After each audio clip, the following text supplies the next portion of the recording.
I'll never give in. You killed my father. No, Buzz. I am your father. Welcome to MsMojo, and today we're counting down our picks for the most overused plot twists that are as predictable as the sun rising in the east. Why, that's me! I'm asleep! Number 10, the prize is a trap. You know those moments where the villain dangles some too-good-to-be-true offer to the hero? There is a cave, boy. A cave of wonders, filled with treasures beyond your wildest dreams. Usually it's to save someone they love or grant some wish. The hero takes the deal and holds up their end of the bargain, only to come back and realise, surprise, that the promised prize was a total scam. Don't you get it? You're just a toy, Sebastian. A little toy I like to play with. Hey, if you make a deal with the devil, you can hardly be surprised when you get burned. Maybe they didn't know who they were dealing with. But if we can tell it's too good to be true, why can't they? Bring me the girl, and I will bring back your wife. Nothing can bring her back. I can. They do often have us yelling, "Don't do it!" at our screens. Now I've got her, boys. The boss is on a roll. This poor, unfortunate soul. Number 9, Toppling the Queen Bee. If you're a fan of teen movies, you know the drill. Gave her these candy bar things that would make her gain weight, and we turned her best friends against her. And then, Katie, you know my friend Katie. She made out with Regina's boyfriend and then convinced him to break up with her. The new or so-called invisible girl comes along and befriends the popular crew who take her under their wing. Soon enough, all this newfound attention goes to her head. Other times, she earns everyone's respect just by standing up to the reigning queen bee. Well, in the last few weeks, it's all come clear, and on a clear day, baby, you can see tomorrow. Excuse me? I've got the power. From there, one of two things happens. She either becomes just as bad, if not worse, than the last queen, or she restores balance to the school. Meanwhile, the dethroned queen spirals into outcast status, and who knows, she might even try to claw her way back to power. I wanna watch the world burn and everyone get me. I wanna watch the world burn. Classic high school drama, right? We've seen it a million times. Why am I even listening to you to begin with? You're a virgin who can't drive.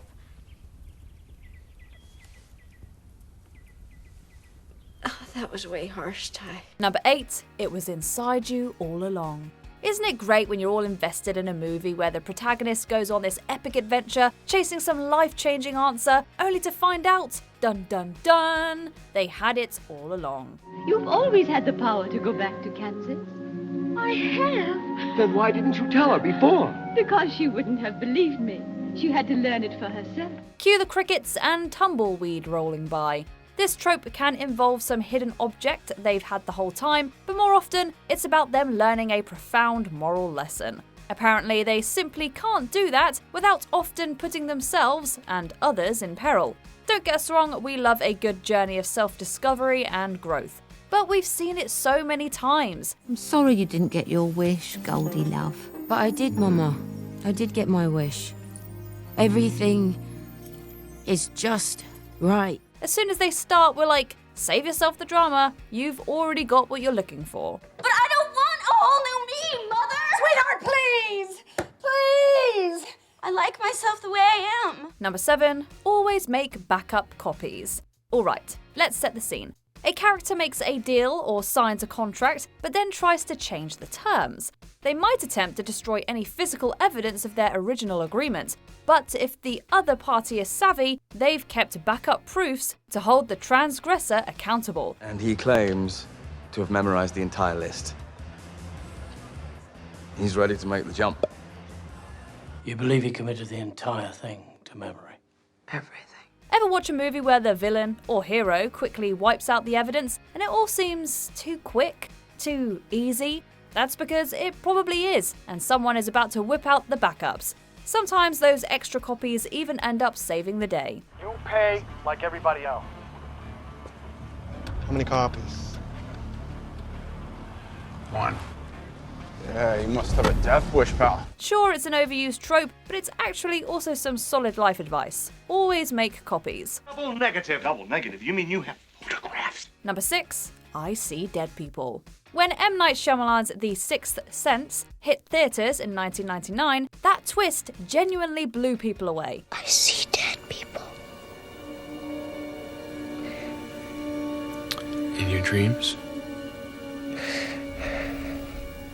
While you're awake? It felt fresh, shocking, and brilliantly executed. Shyamalan managed to hide the twist right in plain sight, which made the reveal so impactful. They don't know they're dead. How often do you see them? All the time. Naturally, this success inspired a ton of filmmakers to chase a similar reaction. But here's the problem. Now we know what to look for.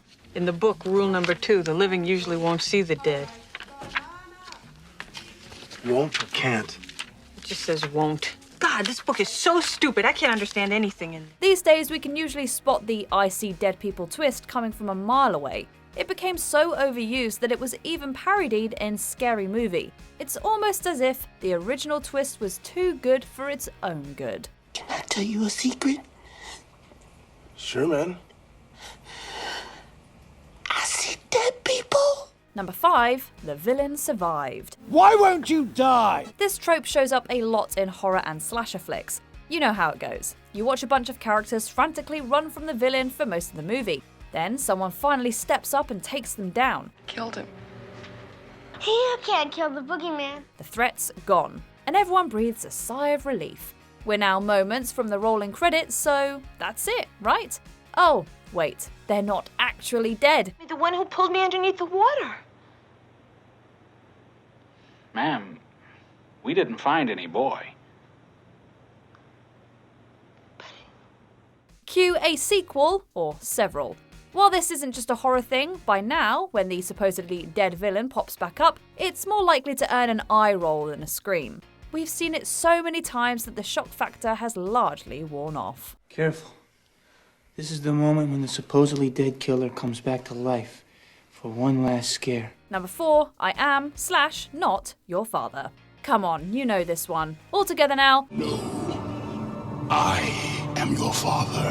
While Star Wars gets most of the credit for popularizing this trope, we've seen tons of versions since. It could take any form, from the Darth Vader approach to someone secretly looking out for the protagonist while concealing their true identity. It works the other way too. A character grows up believing the people who raised them are their biological parents, only to find out that's not true. Sometimes the only ones shocked by the reveal are the characters themselves. I just found out that my dad isn't really my dad. Your dad, the goose. That must have been quite a shock. What happens next? Well, that depends on how they handle the bombshell that just changed everything. We've seen it play out in so many ways. You could have told me what I was from the beginning. Why didn't you? You're my son. I wanted only to protect you from the truth. Well, because I'm the monster parents tell their children about at night? Number 3, the good guy is the villain. Also known as the wolf in sheep's clothing, this trope is everywhere, from Alfred Hitchcock classics to Disney movies. So if you grew up with trust issues, this might be why. When I ordered the hit on you, I worried that I was killing the golden goose. You spend much of the movie rooting for this person who seems to be our protagonist along the way. Maybe they're originally established as besties, or maybe one of them is a love interest that seems just a little too perfect. Oh, Anna. If only there was someone out there who loved you. These days, it takes a really well-executed twist for this one to catch us off guard. But most of the time, we've learned that if someone is too nice or too good to be true, they probably are. I'm so proud of you, Judy. You did just a super job. Thank you, ma'am. How did you know where to find us? Number 2, the end of the world as we know it. This trope tends to go one of two ways. First, we've got our heroes trying to stop a world-ending event. It's rare, but some brave storytellers let them fail.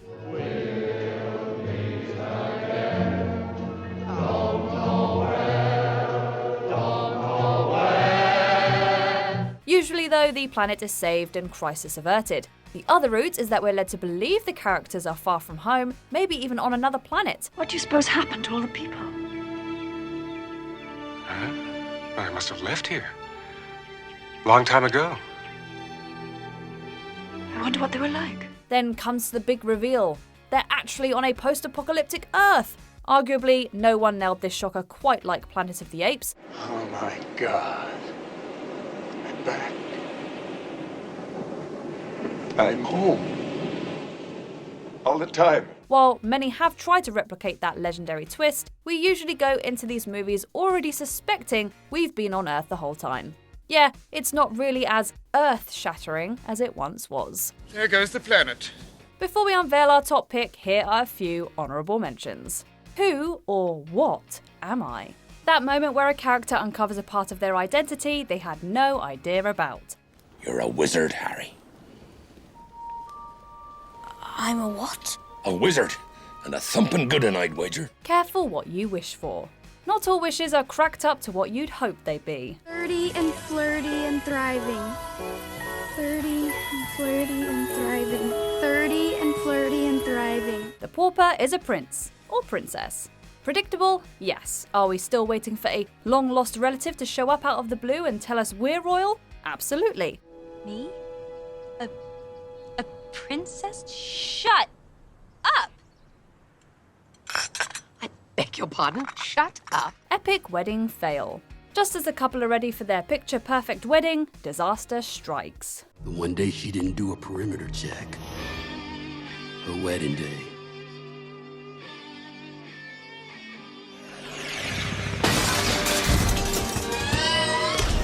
A big, dramatic, terribly timed confession. Sometimes that thing you've got to get off of your chest can wait. I love you. I love you too. I've never been in love with anybody before either. It's great. I am glad. But the timing stinks. I gotta go. Before we continue, be sure to subscribe to our channel and ring the bell to get notified about our latest videos. You have the option to be notified for occasional videos or all of them. If you're on your phone, make sure you go into your settings and switch on notifications. Number 1, it was all just a dream. Are you sure about that? Is there a more tired, eye-roll-inducing plot twist than the "it was all a dream"? But it wasn't a dream. It was a place. And you, and you, and you, and you were there. Oh, But you couldn't have been, could you? We've invested our time, emotion, and energy into these characters, only to discover none of it happened. Like, seriously, what was the point if none of it transpired? What's he thinking about? No way to know. Yeah, but he's happy right now. As long as someone's paying for the system. Few tropes make us regret buying movie tickets more than this one. Naturally, we've learned to spot the signs and avoid disappointment early. How could I ever acquire enough detail to make them think that it's reality? Well, dreams, they feel real while we're in them, right? It's only when we wake up that we realize something was actually strange. It takes a very clever subversion to truly take us by surprise, and don't even get us started on when they reveal some object that tries to make us question reality. When this trope pops up, we're the ones hoping to wake up, realizing it was all just a dream. Alice, wake up! Please wake up, Alice! Alice! Please wake up, Alice! What movie plots would you like to see retired? Let us know in the comments. We dream lots of silly things when we... No, Aunt Em. This was a real, truly live place. And I remember that some of it wasn't very nice. Do you agree with our picks? Check out this other recent clip from MsMojo. And be sure to subscribe and ring the bell to be notified about our latest videos.